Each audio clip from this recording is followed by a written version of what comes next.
Welcome to the Skull King Football Podcast, presented by Fox DFS Firelines. Now, here are your hosts, Justin and Ryan Skolrud. Hey, Skull King Nation. Welcome back to another Skull King Football Podcast. My name is Ryan Skolrud today. Again, I'm your host today. And in today's Inside Analysis conversation, we are talking with Mr. Dave Walsh, the voice of the Wyoming Cowboys football program.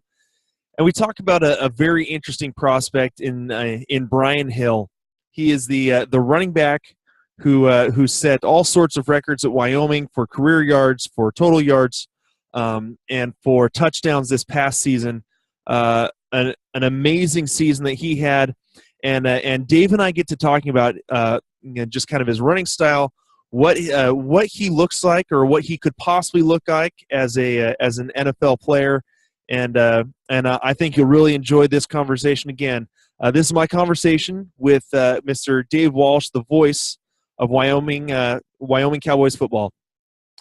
All right, Skull King Nation, welcome back to the Skull King Fantasy Football Podcast. We are digging into another Inside Analysis interview, and today it is my honor to introduce to you the voice of the Wyoming Cowboys, Mr. Dave Walsh. Dave, thank you for joining us today. Oh, Ryan, it's great being on your show and on your podcast. I'm looking forward to talking about Brian Hill, that's for sure. All right, well, let's go ahead and dig into it. Brian Hill, 6'1", 219 pounds. Go ahead and just give us a little bit of an overview, kind of not only of his career, but specifically this past season that Brian's had. Well, it's been an incredible career. I've had the honor to see every carry that Brian Hill has had during his 3-year Wyoming career. His course coming out early. And I just think that in my 33 years of Wyoming football, he's certainly the best Wyoming running back I've ever seen. And he kind of proved it with the numbers this past year. He said he broke his own single-season rushing record. He set the all-time Wyoming yardage rushing record. He has broken he set the all-time scoring touchdown record. So he's had a phenomenal career. But Brian Hill is one of those total backs. I mean, he is the best we've seen here, certainly, but for many reasons. He gets to the hole as quickly as any back we've ever seen, and he gets to the hole about as quickly as you can. He can turn runs into yards for you with very little room, very little space at the hole. He can still squeeze through and power through. He runs like a power back once until he gets to the line, and then maybe a couple yards beyond, takes contact. It gives us much more than he receives, and so he runs big once he gets through the line. But once he gets into the secondary, he has the speed to turn it on and run away from DBs. So he's kind of got the whole package. He finishes runs, I must say, as well as any back that I've ever seen anywhere. He will not go down on first contact, never does. And he'll finish off runs and get you a lot of yards after first contact. And I think that's the one thing that I'll remember most about Hill. But then I say that, and I think of times I've seen him run away from secondaries, so he really is the entire package and everything you look for in a running back.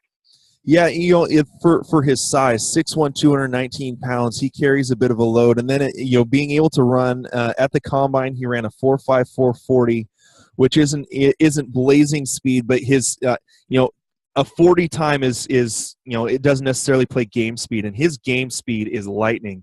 Once he's out in the open field, he really can pull away from those defenders. Go ahead. Yeah, he really can, Ryan. And I think that, he's one of those backs that I know you've seen backs that, you look at their 40 time and 4.5, but that's not that blazing speed. But he's one of those guys that when he looks over and he sees a guy coming at him, he runs faster than him. It's that type of thing. He has a burst that can get away from DBs and then essentially run away. Now, a lot of folks might be looking at Brian Hill and say, well, he got all these yards, he set all these records in the Mountain West Conference, against what you might think is inferior competition. But he's the type of player that he is going to be better than that guy. That one guy is not going to bring him down, and he's going to run away from that guy. So he really has a great desire when he has the football. He's one of those guys that, like I said before, Ryan, when he gets to the line of scrimmage and then beyond when he's taking on linebackers, he just has a big want to. He will not go down. He runs hard, he runs big, and he has that going for him too. Yeah, one of the first things my first note that I put on here when watching him run, as he's going up through the line, is that he runs angry. He really works hard for every yard getting through that line. Quick feet, takes on linebackers. The one replay highlight that I saw over and over and over again is when he gets swallowed up at the line. There's nothing there, so he bounces it out and takes on 3 defenders and pushes through the 3 yards to get to the touchdown. He like I said, he runs angry. He has that.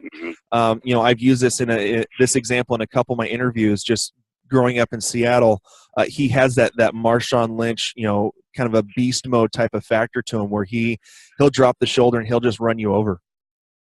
Yeah, he runs violently. We've heard that term used before. When once he gets to the line and then through it, and then all of a sudden, he if he does get space, he kind of transforms into a speed back. He's got that type of ability. I think he's kind of an upright, when as you watch film, Brian, I think you see he is kind of an upright runner until he sees contact coming, and then he'll get that leverage point. He reminds me, just looking at him, statues, like an Eric Dickerson. He's kind of that upright type of back, but at the same time, he is aware of his surroundings at all times. He's amazing at that, and he can see that guy coming and then get leverage and get his balance right to take him on or to run away. He's a quality back, and I think he's going to be a great pro. We've said that through the last couple of years, especially Ryan, his sophomore and junior year, these last 2 years, that he has the look of an NFL back. He's just an NFL guy playing out there with these college teams. He just has that look to him. Yeah, you mentioned his kind of how he looks around for contact and can see when guys are coming.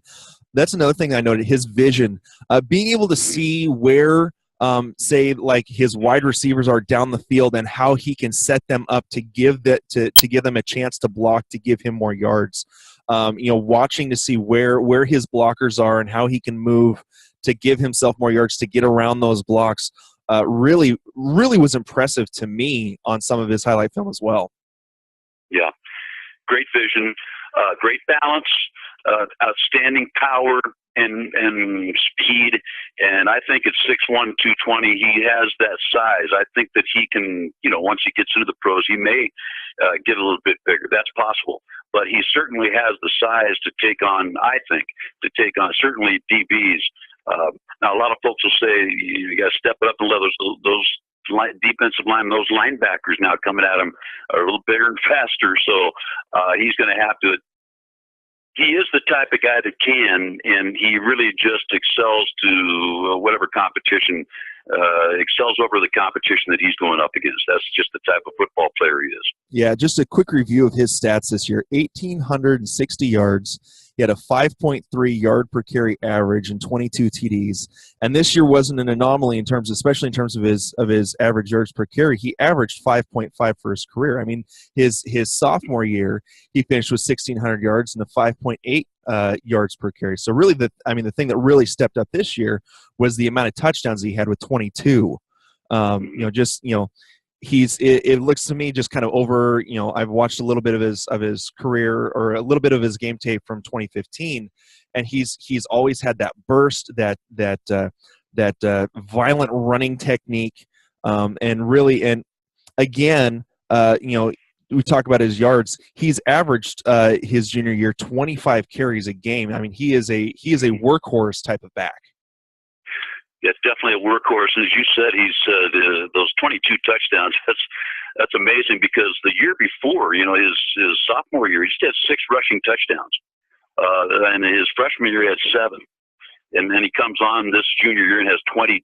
So I think there are a lot of things involved there. I think that the Wyoming offensive line was a little bit better. I think that did help. But as you looked at film, I'm sure you noticed, Brian, that he doesn't need much of a hole.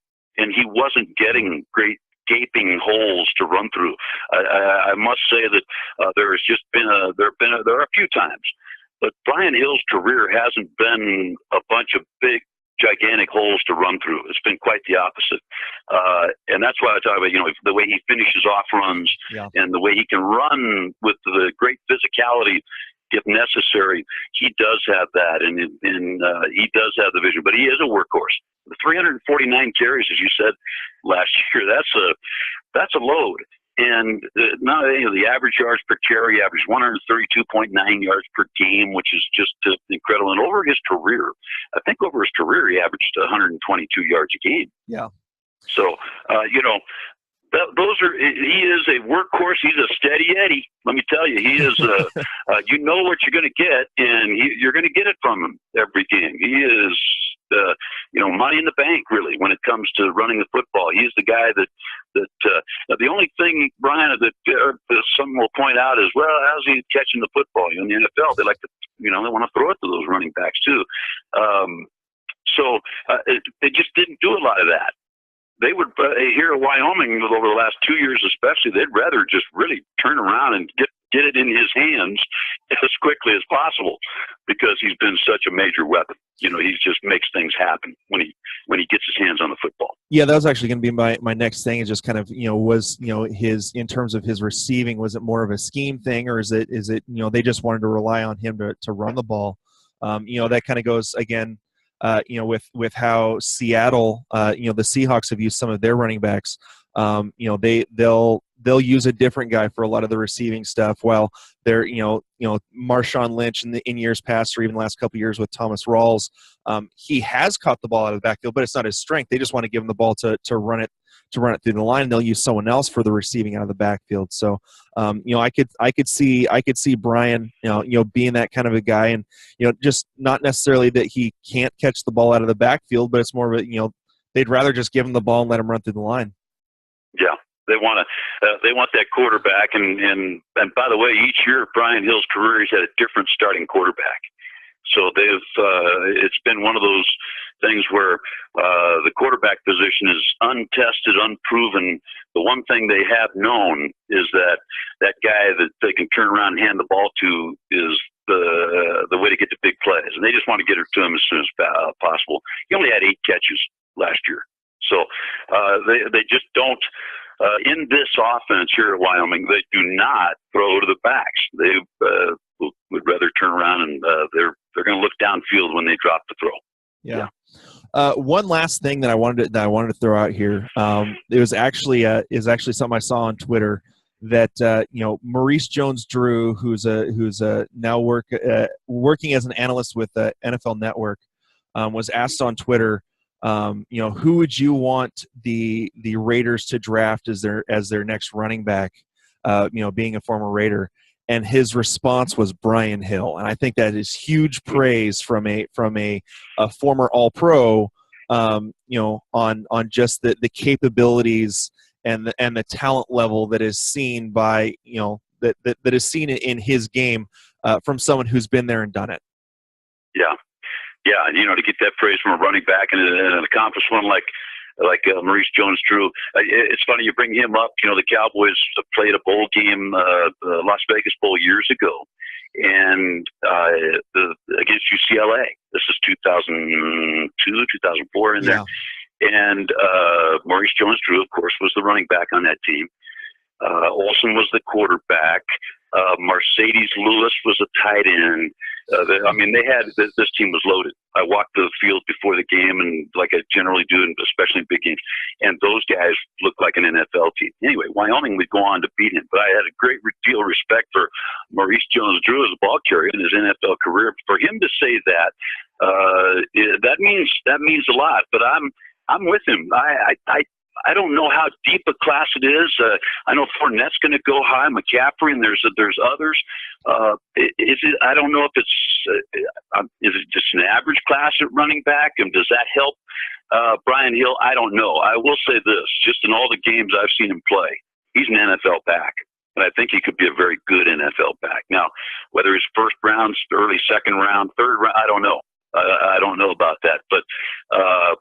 he's been a number one pick around here for quite a long time. That's for sure. Yeah, just some of the game tape that I've watched, just kind of overall doing a lot of these interviews. Brian Hill has definitely been one of the more underrated running backs that I've seen, along with guys like the guy out of Toledo, Kareem Hunt. Both of them, not getting the notoriety that some other running, say like the Fournettes or the Dalvin Cooks have, simply because of really the conference that they play in. And it has nothing to do with their ability. They're definitely NFL backs, and I think that both Brian Hill and Kareem Hunt are really going to surprise people once their careers get going in the NFL. So yeah, I think there's another guy too right here in this conference in the Mountain West. That's Donnell Pumphrey. Now the thing that about Donnell is just he's so small, but you look at what he's done in what he did at San Diego State, pretty incredible. The numbers he's put up. Led the nation, all that kind of stuff, at times. So, but he's just so small. So his head, there's something that jumps out right there. I don't think Brian Hill has that problem. I think when you see Brian Hill, that looks like an NFL guy. Yeah. That size is not a problem with Hill. That's for sure. All right. Well, again, this has been our conversation with Dave Walsh, the voice of the Wyoming Cowboys football team. And Dave, again, I want to thank you so much for giving us some of your time to talk about Brian and being willing to come on our show today. Well, thank you so much for having me on, Ryan. I've become a big fan of your podcast, of your site, and I'm going to continue. I'm a big fantasy football fan, but Brian Hill fan as well. Thanks so much for having me on. Appreciate it very much. All right, thank you so much. And again, if there are a couple of guys that are getting some notoriety next year, we'll definitely have to give you another call. Sounds good. Thanks so much, Ryan. All right, thank you, Dave. It was good to talk to you. We'll talk to you later. Okay, bye-bye now. All right, bye. Hey, Skull King Nation. Thank you for listening to the Skull King Football Podcast. Did you like this episode? If so, be sure to go to iTunes, Stitcher, Google Play, and YouTube to subscribe. Also, please leave us a rating and reviews to let us know how we can better help you rule your leagues.